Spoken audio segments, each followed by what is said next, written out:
I am discussing about electronegativity and nature of the bond.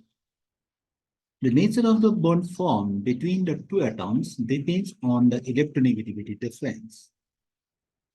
If the electronegativity difference between the atom is low, then predominantly covalent bond is the form.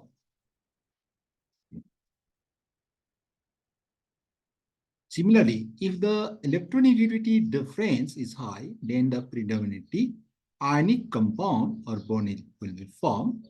It means that percentage character are divided into three categories. If the electronegativity difference of atoms is greater than 1.7, the bond will be predominantly ionic. For example, sodium chloride, calcium chloride, cesium fluoride.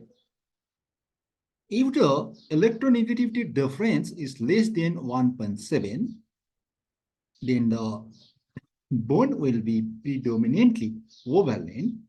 Example, hydrochloric acid, water, ammonia. If the electronegativity difference of atoms is equal to 1.7, then the bond will be 50% ionic and 50% covalent. Example, silicon oxide bond in the silicon.